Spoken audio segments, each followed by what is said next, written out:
Hello and welcome to Nerdarchy for nerds by nerds, and as always, I'm hanging with this nerd, Anarchist Ted. and I am Nerdarchist Steve. How is everyone doing tonight? Ready for some nerdiness? Indeed. I'm rather excited to talk about artifacts tonight. And, that we're trying to make progress on the hacked Facebook page. I feel like an artifact at this point, dealing with all the nonsense this week and last week with Facebook, and still kind of dealing with it. We've made some progress on that front. So with that, let's jump into it, man. What do you got? What do you got to say about artifacts? All right, so artifacts I think are something that's really cool, but they shouldn't be something that's just willy nilly tossed in a game. You've got the ability to like insert plot lines from the very beginning of the game. You've got the ability to have artifacts be a good thing and a bad thing, and from all of the components of that, I did that in the Curse of Narcitus game. The what do you call it? God, I'm trying to remember the druid's name. Buckle. He rolled as a hermit. He's like, oh, I want to have this thing that's supposed to mean something. So he wound up having the bloody rod, and then you guys wound up finding the dagger, and you like realized that. I just want to say, Ted, the Bloody Rod is a terrible name for an item. I well, I was foolish when I came up with that. Um, but anyway, that wound up becoming, the spear of Narcitus. So like that was an evil artifact, in and of itself. And you guys had it for a long time, but desperately did not want to use it. And you wanted to try and keep it out of the hands of the bad guys. It wound up, becoming something different. When you guys tried to destroy it. So I thought that was a cool plot item that was used for a large percentage of the game, and it was technically every component was there from the moment that Buckle joined the game, and it wasn't all that far into it that he did. So when you kind of like had the spear transformed, was it still considered an artifact? Would you think, or was scaled down, right? Well, the idea was that spear, I think Nate called it Rainbow's Triumph or something along those lines. That it was supposed to be able to get better, and Nate was told that, or Arbalason was told that, and he never looked into it. So it wound up just staying basically a +2 spear that was able to summon the unicorn. But like it was designed to be so much better. So when it was the spear, of Narcitus, did you have that statted out as an artifact, or was it just kind of amorphous? This is an artifact, since kind of like we weren't using it. I think I had it as like a +3 weapon that did necrotic damage, had a handful of different abilities, had some spells, but I mean, it made you susceptible to, it's not susceptible, but like Narcitus was aware of its presence, which is why you guys tried to always have it in a, anti divination box. Yeah, I was just laughing at the chat a little bit. We'll jump into the status of the Facebook page in a little bit after we get into some more artifacts. In my own game, you guys had worked for a while to kind of like build a one-use magic item, which I would say was probably on par with, with an artifact and power. So you guys had to like quest to put together all the components to build the Necro Bomb in order to destroy one of the temples, which was going to allow the Vargarians to create, open a portal permanently from this world to the next.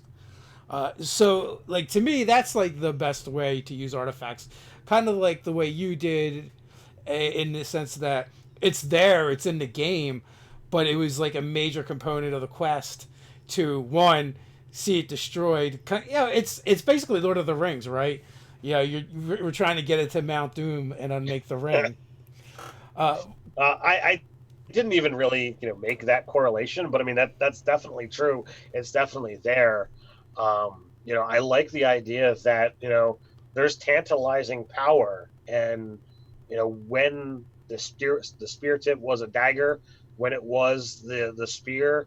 I mean, there were numerous attempts made on several of you to try and corrupt you, to try and turn you.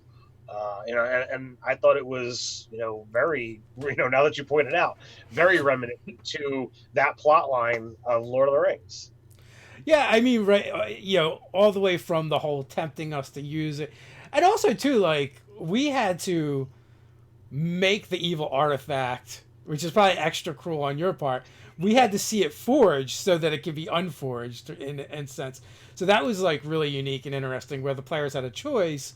They had these really evil components that, even by themselves, are really nasty, and eventually, you know, the cultists were trying to assemble them so they could then in turn use them. And here in order for us to keep it out of their hands, we had to assemble it and then unmake it. Like we kind of had the idea. There was kind of the clue that it might be transformed into something else, not just wholly destroyed.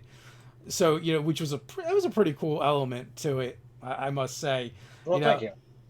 And then but the whole time, like when we just had it as the dagger, and it tempted me and Ryan's character. We both used it to different degrees.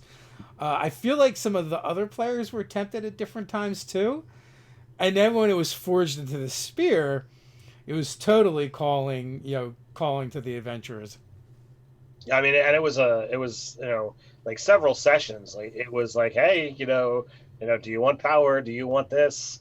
And all it took was someone to really decide, well, I'm going to pick this up. And like Mark, who was playing a large weapon fighter, like there's not, it was definitely a thought in my mind at any point in time, like he could reach out and be like, yeah, I want this, and the game could change right then and there.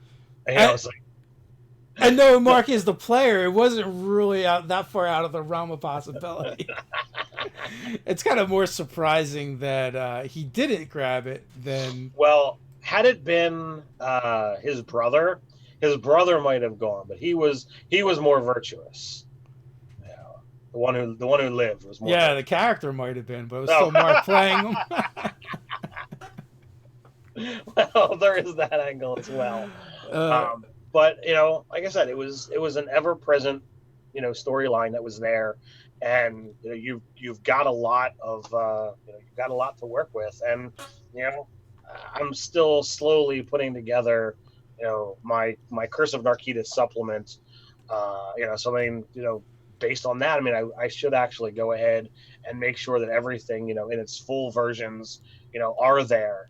Both the the Spear of Narquitas and the Spear of Narquitas in full artifact form, should be there. Rainbow's Triumph should certainly be there in both their forms as well. So when I eventually get around to finishing that, you'll be able to get all of that stuff. So Taurus wants to know, what would be an interesting way for PCs to come across an artifact that's not like you find it in a chest or it was passed down to you by an ancestor?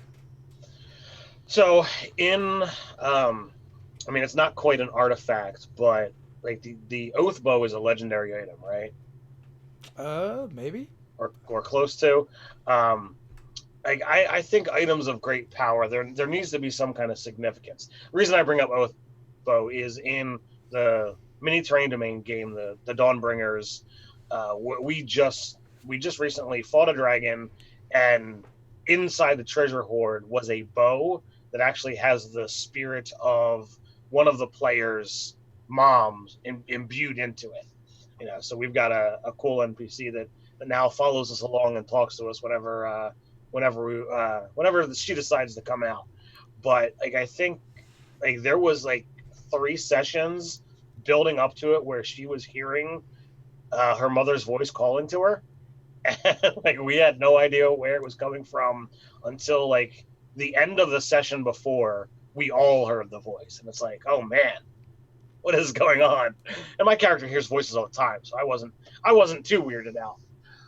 But I think that like the ideas that you could do is you can put in the idea, if a character is doing research or studying something, and it's like, oh, you come across this, and a character could legitimately choose to quest for something. But you don't find artifacts just anywhere. It has to be some significant, a multi-session story arc where you're going to try and acquire this item of great power, and you have to take down something of a serious credible threat. Take down a dragon, take down some mighty wizard, invade some kind of massive stronghold, and be able to loot its treasure vault in order to find something that is of an artifact or legendary capabilities, because things of these powers, they're going to be held or held on to by beings of great power. Power draws power. I mean, even in your game, like we the dagger was found in treasure. One of the players was actually carrying the rod that would eventually become the haft of the spear. So in your game, like you the components were found, and then the players assembled them in order to then disassemble them and turn them into something else. Right. In my game, basically you guys built a nuke. Right.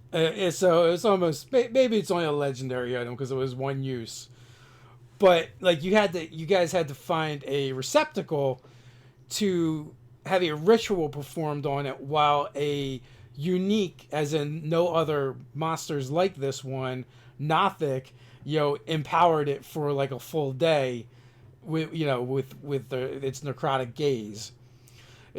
So both of those are kind of different than just finding it. And even even if you look at the Hobbit and Lord of the Rings, it's a great example. Even though yes, he kind of just found the ring randomly, but the idea is there is not really random to artifacts. So it was kind of like the ring was seeking its way out into the world, and the character got to play with a lesser version of it for a while before before it fully got realized for what it was. And that's kind of the cool thing about artifacts as well. They're meant to have a major impact on your campaign world, and should become a big element of of the plot that's gonna happen. It's essentially, probably, if not the campaign arc, it is a major one. So a couple points off of that. Number one, we have in fifth edition the proficiency bonus, and that gives us set levels where there are changes, and those can be happy guidelines to, like, oh, when you can gain access to certain abilities. And as a DM, or as a content creator and a DM, I'm not going to be like, oh, to unlock this power you need to be of a certain level. To me, that I think breaks the spirit of what fifth edition has already presented so far. But you could, offer suggestions and put out as the DM of like, okay, as the more you play or use an item, the more it will communicate with you to tell you how you might be able to unlock more of its power. But you have to make that conscious choice. So, there's nothing to say that, that +1 longsword that was found isn't actually something more, and it might need this or it might need that, or you might, have to go on grand quests and, bring it to certain locations, or you need to do, a variety of tasks to prove your worth to the sword. And, as you do so, it winds up gaining in strength, just like, oh, I found this new magic item. But instead of finding a new one, it's the other one has gotten better because I'm getting better and the sword now appreciates it. Kind of like in our old AD&D game that became a third edition game.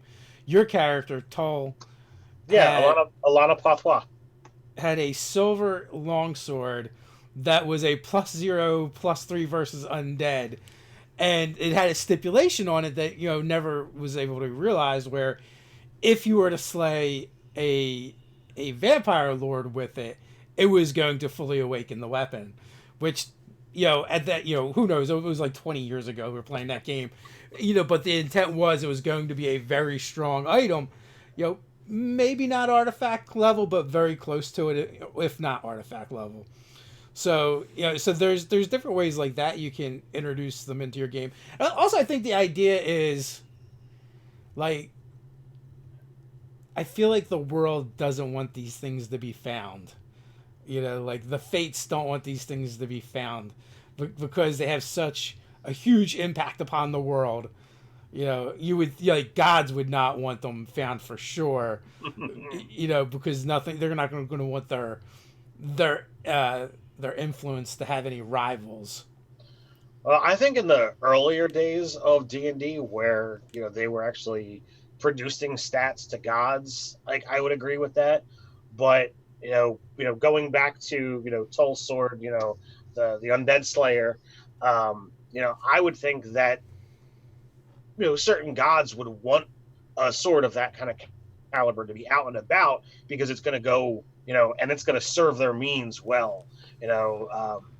Beliefs are Fey and nature deity doesn't really like undead, and certain other gods that are specifically against undead, will be like, oh yeah, use that sword as much as possible, kill all the undead, because it's not going to do anything, against them. It's going to help out, their needs. Obviously, Olgoth would be like, bury that sword, destroy it, never let it see the light of day again.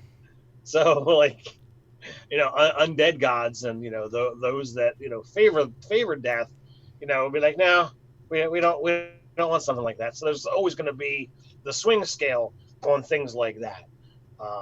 But I don't consider gods as a statable and a killable thing, without seriously changing the landscape of what a game. Like you have to like start off at 20th level and begin to quest to take down a god. And Well, I wasn't thinking more as an actual rival to them per se, but oh, their power. Their intention for power. So, John, aren't artifacts just MacGuffins, meaning characters shouldn't really be able to build them? Yes. Yes, that is why, if you do, they should serve their purpose and then go away. well, I mean, it all depends upon what you're looking at. I mean, some things like the term artifact is a major thing, but artifacts have the ability to be you know world altering power, and they should be used lightly. But at the same time, when you're talking about end game, tier 4 type play, nobody wants to have an artifact for just a single session and be like, oh, I got to use it for like 1 to 2 combats.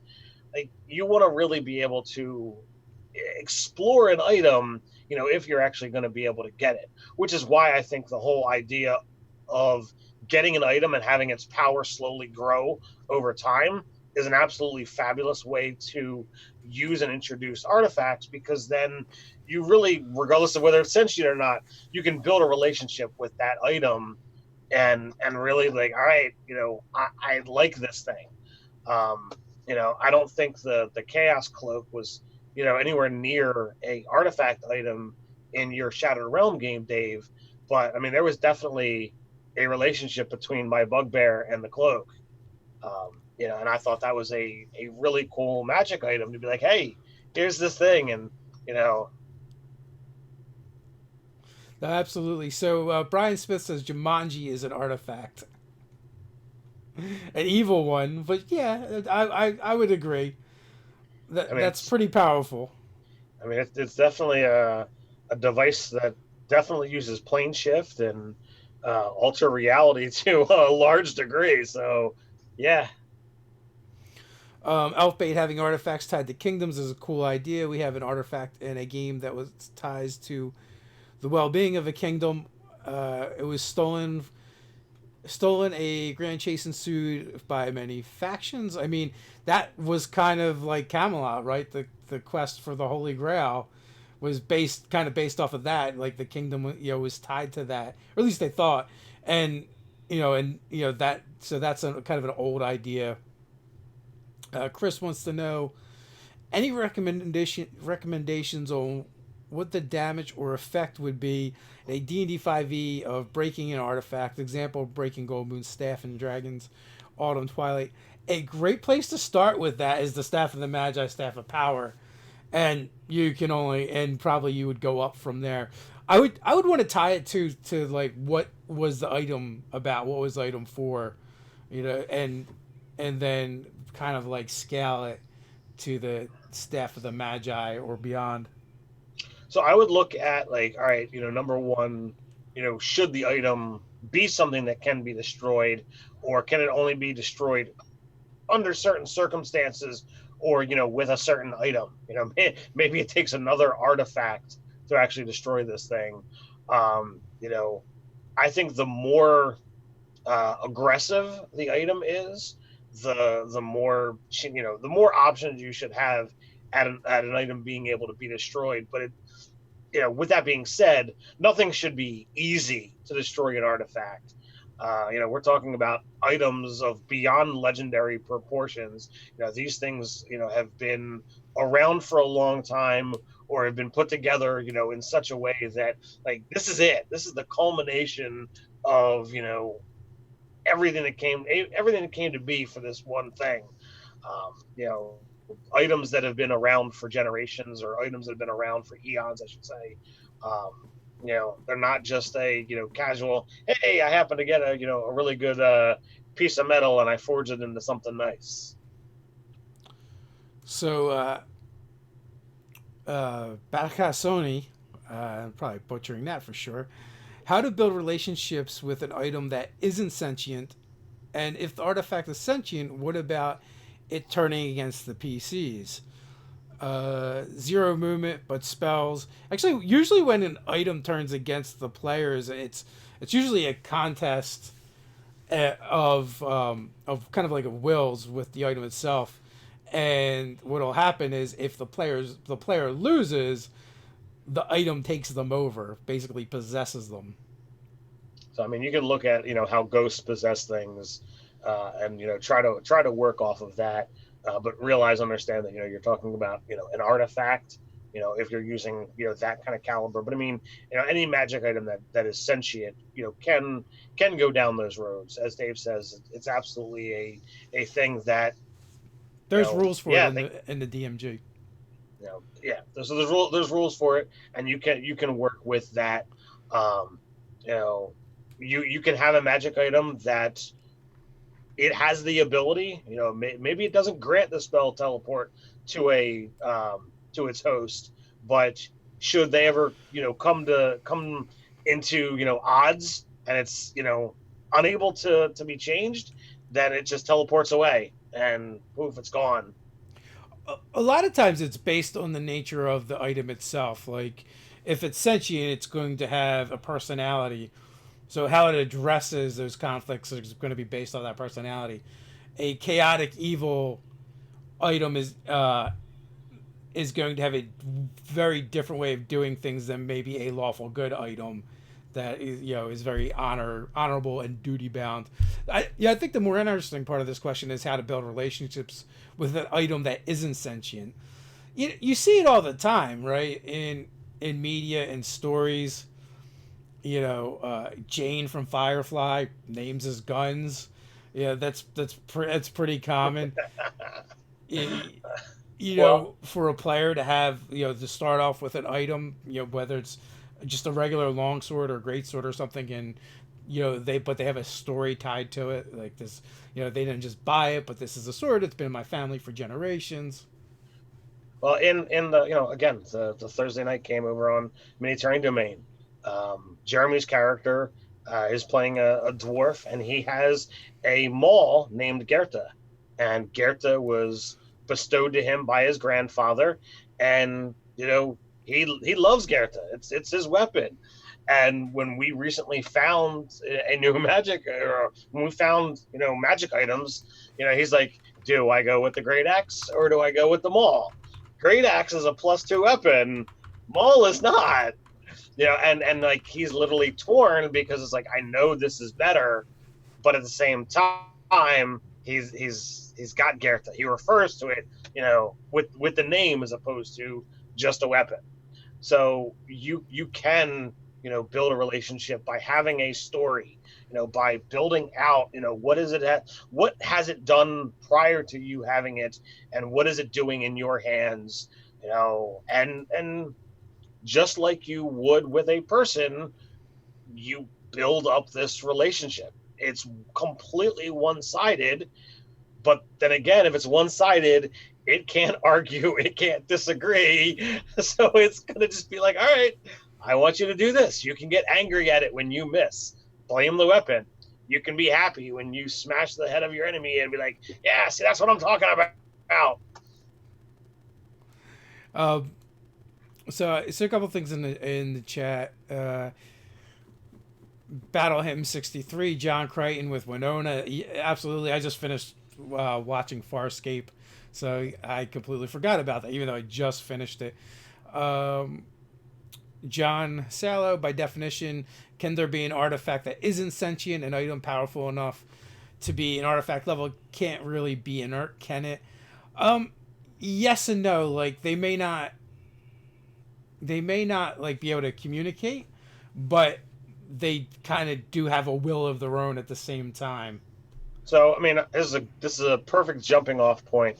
We do the Nerdarchy, the newsletter, every week, and right now we've changed formats, some time ago, to go from us individually writing them, taking it, every other week's, to now Doug, Dave, and myself.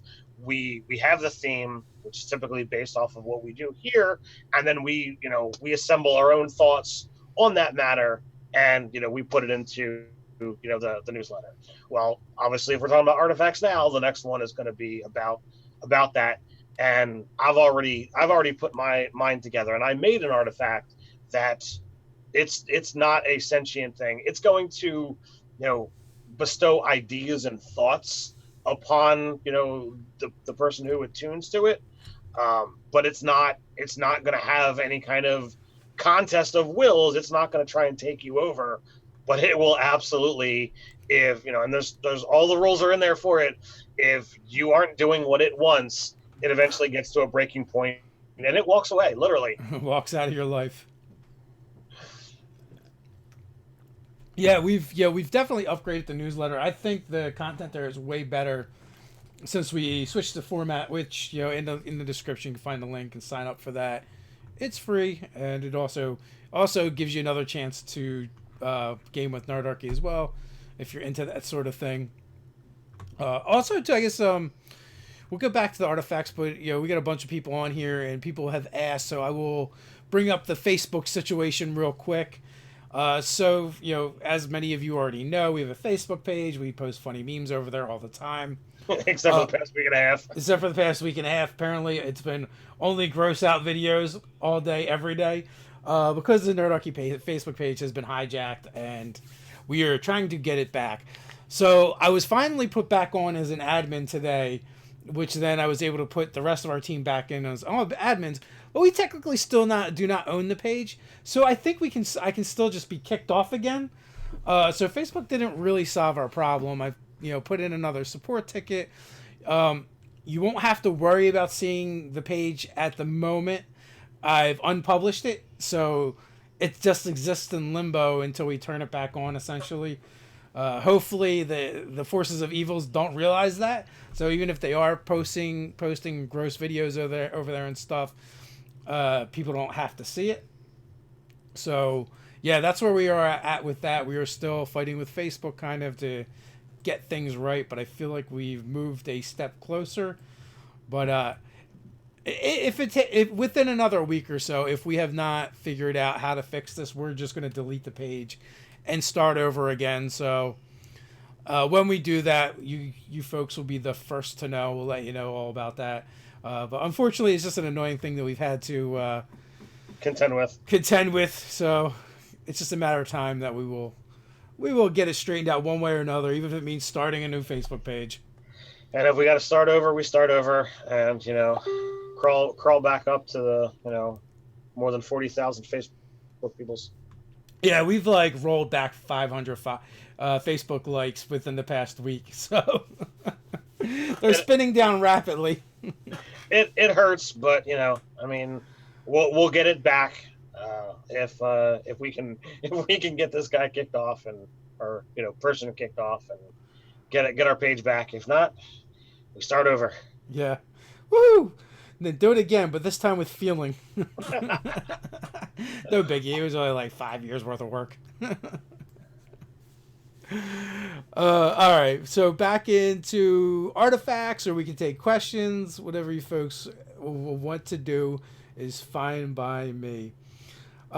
I definitely know in my early days of playing D&D, we've had quite a few campaigns ruined by artifacts because we did not use them properly, and we treated them just like any other kind of magic item. And some of us as DMs got a little overzealous in wanting to give our players cool things. Actually, that was like before I started gaming with Ted, so he caught me like after that phase that I've seen with different groups. So that made me like super stingy with everything. And I mean, I understand that mentality, and definitely having with my last game, greater than average size party, and trying to have my style of game where magic items do have the capability of flowing to the party. It definitely makes it far more challenging to put challenging encounters out there. But at the same time, I like making magic items. I like rewarding my players, for getting through whatever it is that I put out there. So I'm not afraid to dial it up a little bit. And I also had a plan of, over the course of the game, most of the magic that you guys got, or most of the magic items you got, was from like extra dimensional travel, or from very specific locations. So therefore, it was a thing where the idea of my game was to increase the amount of magic that was in the world, because it was a transitional time for Chimes of Discordia. Also, I want to bring up I don't know if you guys see that, can make out that piece of art behind me. That is going to be going up in this month's Patreon rewards. That'll be going up really soon, actually within the next couple of days or so. We'll be posting the Patreon rewards over on the page. I guess Patreon will begin doing their thing on the 5th. They start billing everybody, so or by the 5th they bill everybody. So probably around that time is when we will put it up. But that is our Lost Lore, compiling the first year of Lost Lore into one book. And this beauty behind me is going to make an appearance in there. So I thought it was a cool piece of art, so I figured I would just throw it up there as a sneak peek. That's very cool. So John Salo, in regards to the artifact that I was talking about, says, even by definition, the artifact making a decision to stay or leave, which is highly subjective, thus it must be aware and have a will to do so that goes beyond just a coded response like a computer. So I understand that, and I don't want to tease it out and give away too much stuff. Like you gotta. I was just gonna say that's not true, because if you're wearing a Fitbit or something, it'll be like, "Hey, fat ass, you haven't moved in a while. Why don't you move?" But like, the idea of the item, is there, and it sets upon you. This is what you should be doing. So it's got a will. It tells you this, but it's not going to force you to do it. You're either going to do what it wants, or it's going to leave. And I actually have a whole mechanic written into how that happens. So in that way, yeah, it could be very much like a coded response of a computer, um, only because there is literally dice rolling mechanics that are built in, but you have a choice in that decision. You've got the way to figure it out and make the item happy. Which that has not gone out yet. So if you guys want to get in on that newsletter, it will be going out probably later tonight. So you'll be able to grab that. You have to double opt in, which means you sign up for it and then you get an email and then you confirm. So you could do that. It's free. We try not to send out emails too much. You're gonna get like 3 initial emails, which all have like some things in there for you, and then it's once a week after that. The only thing is you might end up doubling up if the 3 email series just happens to fall at the same time that you sign up, and we send one of the weekly ones out. But after that, we leave you alone. Once a week, we send out our newsletter. It's very rare that we will hit you guys up for anything else, but it's a good way for us to communicate with you and just add some more value to the Nerdarchy community. So Ted, you got any artifacts planned for your current game? I haven't gotten that far yet. I imagine that there's the possibility, but I mean, since we're talking about ending like roughly 10th level, that might be like campaign 2 if we decide to stick with these characters and go longer. That was an idea that I had thrown out there at the beginning, but I've got nothing initially set and planned as of yet. I have a variety of NPCs that I've put together, either in complete and utter stat block form or just in pure thought and idea. Some of them have been translated over into awesome Hero Forge minis, as I was able to many months ago decide that this is an idea that I was working with, and during their super awesome sale of either $3.99 or $4.99 for the digital files, I just bought a whole swath of them. So Doug's saying something, but I can't quite make out what he means. I needed a decoder ring. This Saturday would be worth mentioning. We've got something new we're rolling out. It's the new Nerdarchy webcomic that we've been working on. Doug has been really doing a lot of the heavy lifting over there with the writing and working with our artist William. And I don't know if you've seen some of the art we've used. Matter of fact, the art on the thumbnail for this video, as well as some of the other things. So the webcomic is going to be called "We All Live in a Castle." So I'm really excited to roll that out. They've been having a lot of fun with that. I wonder where we got the idea for living in a castle. I wonder. Oh, okay. Doug says you made a sword for an artifact in the castle. I did. He looks surprised. Well, when you said when you said you made an artifact, I'm like, yeah, okay.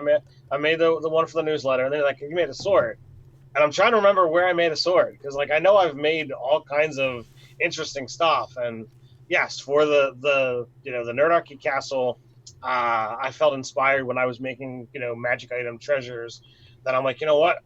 I want to make an artifact. I think there's a lot of cool features that when I was dealing with the axe that you had made in my game, which is not an artifact, but it's definitely a legendary magic item. That I'm like, I want to go through this process, and I want to see how this all works.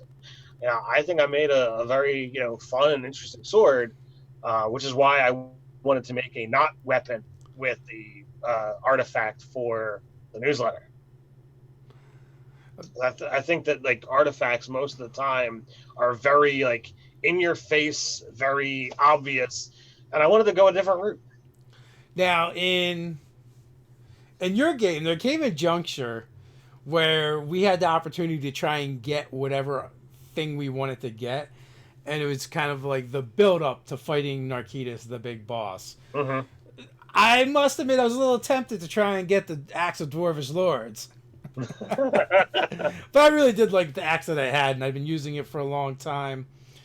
And, you know, you had let me power it up a couple times during the game.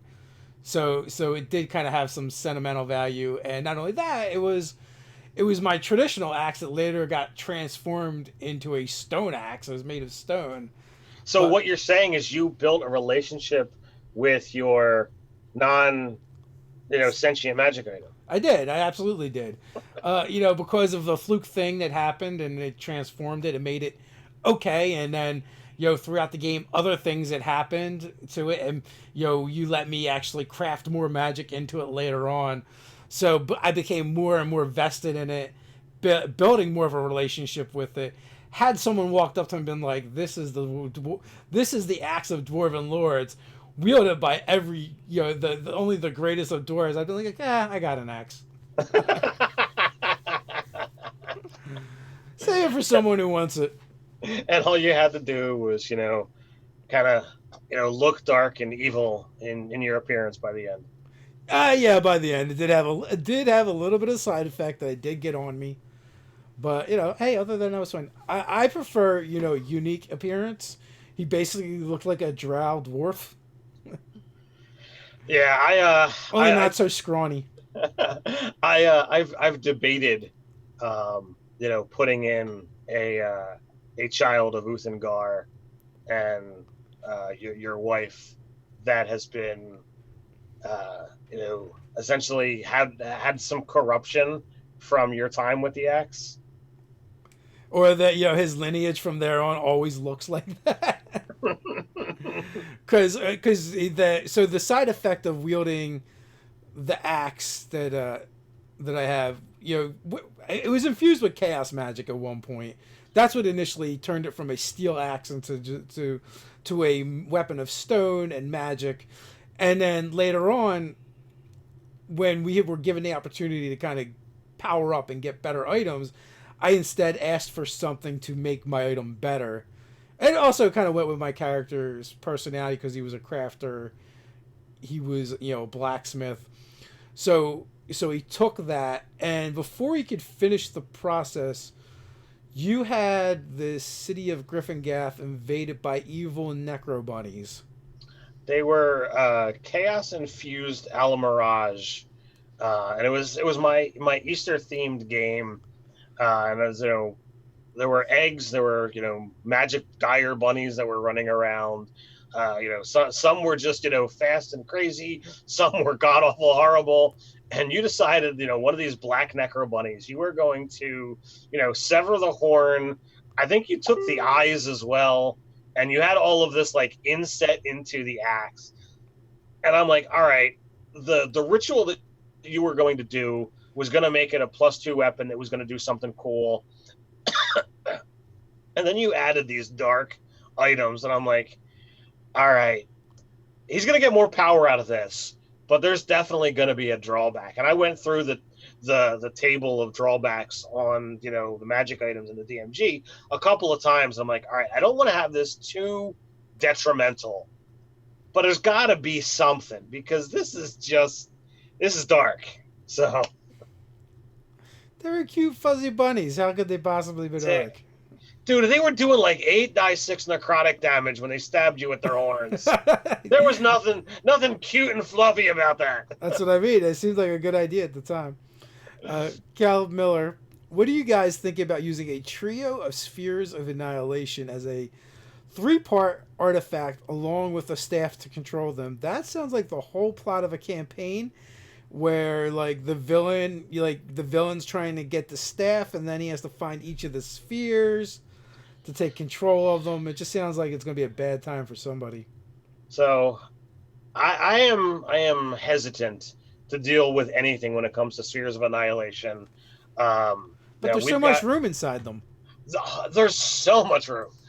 and those jokes have been made so many times at the table, and I don't think I've ever had to deal with a Sphere of Annihilation as a DM or as a player, because I don't think there's anything worthwhile about it. Because okay, yeah, now there's a little bit more, you know, more rules for it. It's not just insta death. But I mean that's what it was before. Like, oh, you touch it, you're dead. Just no save, no chance. Nope, you're just gone. Bye bye. See you later. And to me, that is a layer of D&D that I have zero interest in. It's like, hey, I put my hand inside this thing's mouth. Hey, well, there's a sphere of annihilation there. You're dead. Really? That just ugh. So I know there's, they're all over the place in the Tomb of Annihilation. I know there's you know stuff in earlier modules that just are utterly deadly and devastating, and I don't want any parts of that. To me, D&D has moved into a far more cooperative storytelling, role playing fun. I don't need insta death in my games. Like, oh, let me use finger of death or power word kill during the final encounter of a game. Maybe if I want to have the threat level elevated, but as just kind of an option there, I think it's too much. Sphere of Annihilation, wondrous item, legendary. This 2-foot diameter black sphere is a hole in the multiverse, hovering in space and stabilized by a magical field surrounding it. The sphere obliterates all matter it passes through, and all matter that passes through it. Artifacts are the exception. Unless the artifact is susceptible to damage from a sphere of annihilation, it passes through the sphere unscathed. Anything else that touches the sphere just isn't wholly engulfed and obliterated by it takes 4d10 force damage. The sphere is stationary until someone controls it. If you are within 60 feet of an uncontrolled sphere, you can use an action to make a DC 25 Intelligence Arcana check. On success, the sphere levitates in one direction of your choice up to a number of feet equal to 5 times your intelligence modifier, a minimum of 5 feet. On a failure, the sphere moves 10 feet toward you. A creature whose space and the sphere enters must exceed a DC 13 dexterity saving throw or be touching it, taking 4d10 force damage. See, it's not that bad. If you attempt to control a sphere that is under another creature's control, you make an Intelligence Arcana check, contested by the creature's Intelligence Arcana check. The winner of the contest gains control of the sphere and can levitate as normal. If the sphere comes into contact with a planar portal, such as that created by a gate spell, or extra-dimensional space, such as that within a portable hole, the GM determines randomly what happens using the following table. 01 through 50, the sphere is destroyed. 51 through 85, the sphere moves through the portal or into the extra-dimensional space. No big deal.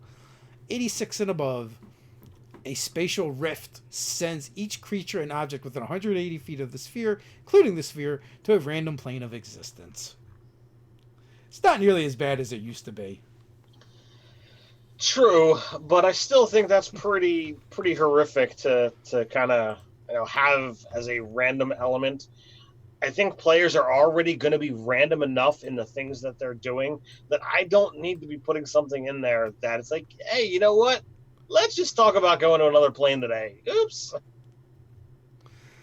Yeah, someone had asked the question about what happens to matter in Sphere of Annihilation, so it's like, let's see. Thanks to D&D Beyond, we're able to just bring that up and take a look.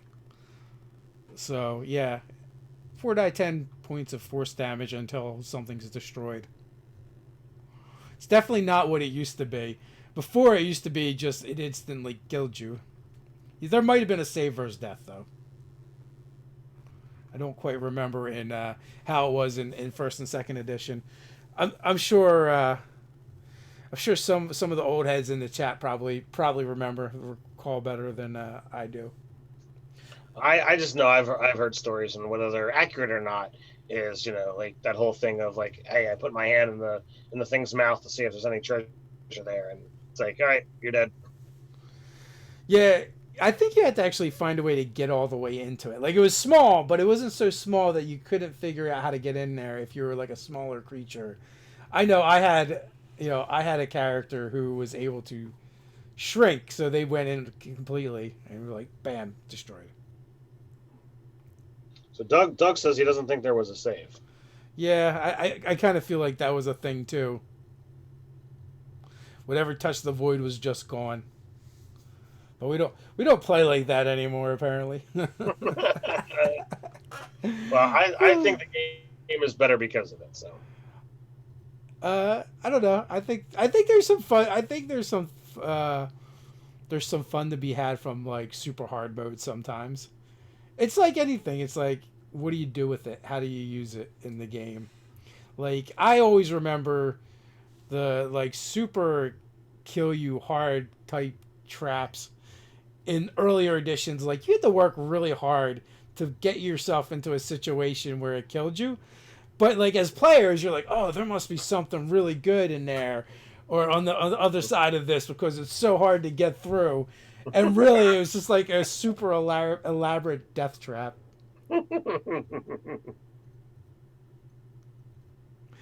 Brian Smith, how about an artifact that's basically those little clicky clack kinetic desk toys, but with spheres of annihilation? I mean, you can totally do it, and not only that, in 5e, it's not that bad. It's like it's only 4 die 10. I mean, you get hit with a bunch of them, and it's still not too bad. You can deal with it. 20 of them is only like 80 die 10. Barbarian can take it.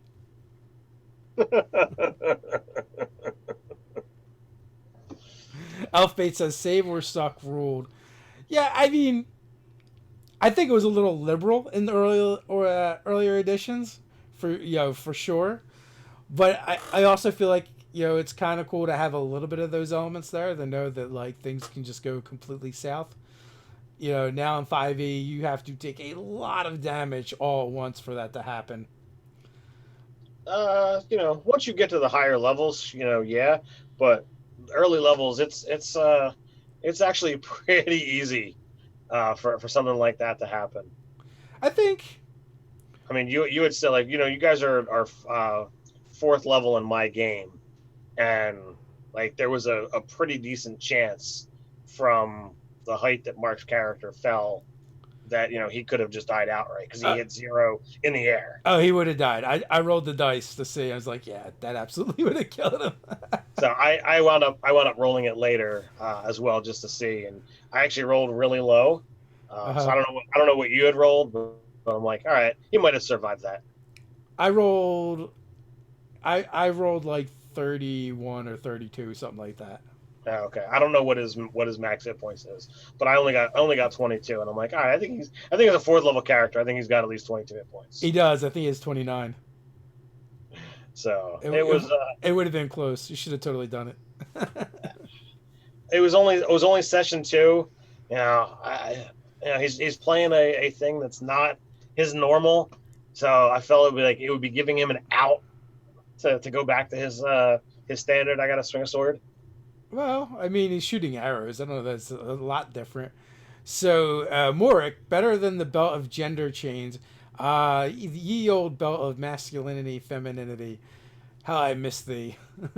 I totally had a character get one of those put on them. So, it was all part of the fun. It was all part of the fun back in the day. Like you really were taking your life in your hands when you found those new magic items.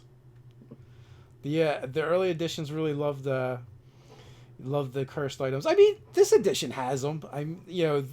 They're sprinkled in there. You can see definitely a nod to the early editions. I think it's in the DNA of the game at this point. Oh yeah, I mean, I honestly think there should be more options and through a variety of different curse levels. So let us know in the chat if that's something that you would want to see us play around with.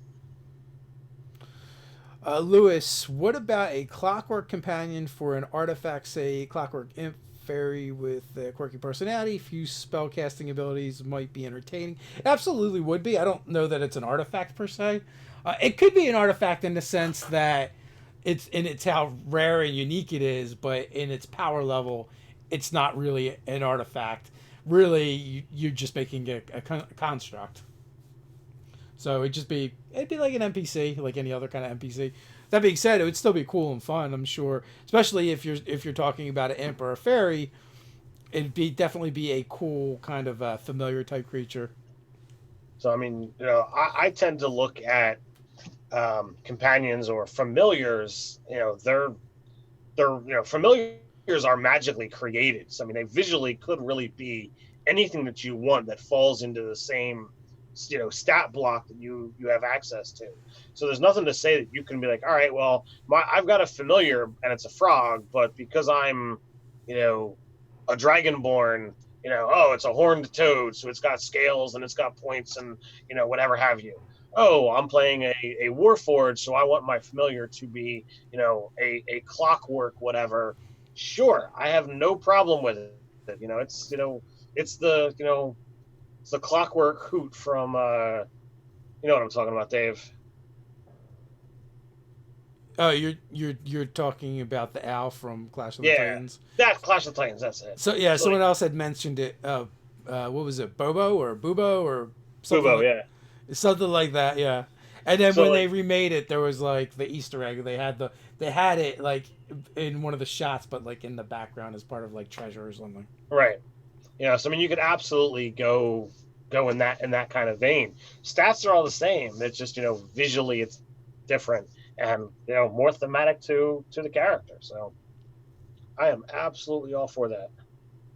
And then let's see, someone had asked a question. I know Brian Smith had asked about magic cards. Has anybody used them for inspiration? Thousands of literal artifacts cards created there. I haven't because I really haven't really played Magic the Gathering. Have you ever used any of that stuff for inspiration, Ted? There are so many cards out there that I've used and played with that I'm certain that I've used monsters or magic items that are in there. Nothing is completely coming to mind. I've debated one of my favorite cards was Solkanar the Swamp King. Obviously not an artifact, so not 100% related to this, but I've debated trying to make that particular character and use him and he'd be like, hey, here's the artwork. This is who you see, and just pull it out. Um, but I mean, as he says, like there are thousands of artifacts that have been created over the course of the decades that this game has been out there. I mean, I played for like 10 years, and it's been 10 years since I've played regularly. So, yeah, lots of choices. So if you're looking for some inspiration, that's definitely a place that you can start. And you don't need to go get into the hobby. You don't need to go buy the cards. I mean, you could just put in MTG artifacts in any kind of search engine and look at the images, and you'll find plenty of awesome pictures to look at And be inspired. and be inspired. So, Lewis, I thought the difference between artifacts and magic items was that they were sentient to some degree. I would actually say it's not that they're sentient so much as they have a specific purpose. Like, they have a purpose that they need to fulfill. Now, the level of sentience could be anything from, they're fully a sentient object with intelligence and wisdom and charisma, and they have an ego stat, to they almost like more like a computer program that is just designed to nudge whoever possesses it in a direction to do a specific task. And generally these items have kind of like I want to say fail safes for lack of a better word or terminology that happens if they're not being if they're not doing the thing they were meant to do. Like, it's really bad if Black Razor doesn't get to destroy and devour souls. It gets very unhappy with you when that happens. And then all of them have different personality traits. So you could make an artifact. I feel like you could make an artifact that isn't necessarily sentient or intelligence, or it has a very, very low level of sentience where it's not actually, I wouldn't even actually consider it intelligent. So Jonathan says, I like the idea of an artificer reusing garbage to make junk golems and junk maculae, like what the machine does in the old Nine movie. Did you happen to see that one, Dave? Yeah, it was like a movie. I think I saw it in the movie theaters. Okay. Yeah, I thought it was really good as well. I saw it much after it came out on DVD. I think I bought the DVD and it sat here for like a year before we wound up like, you know what? We haven't watched that yet. Let's do that. Yeah, I mean, it kind of had that like Tim Burton feel. Hmm. So I was totally into it, and it was a really good story as well. So plus it was a lot different than anything else that had come out. I would concur. So it's about that time. We've gone a full hour. We want to thank everyone for hanging out with us. Remember, Monday nights we do the patron only hangout. So if you want to join us on Monday nights, become a patron. You can come hang out with us. Sign up for the newsletter. We're going to be sending it out, either tonight or early tomorrow. If you want to get that. With that, until next time, stay Stay nerdy. nerdy.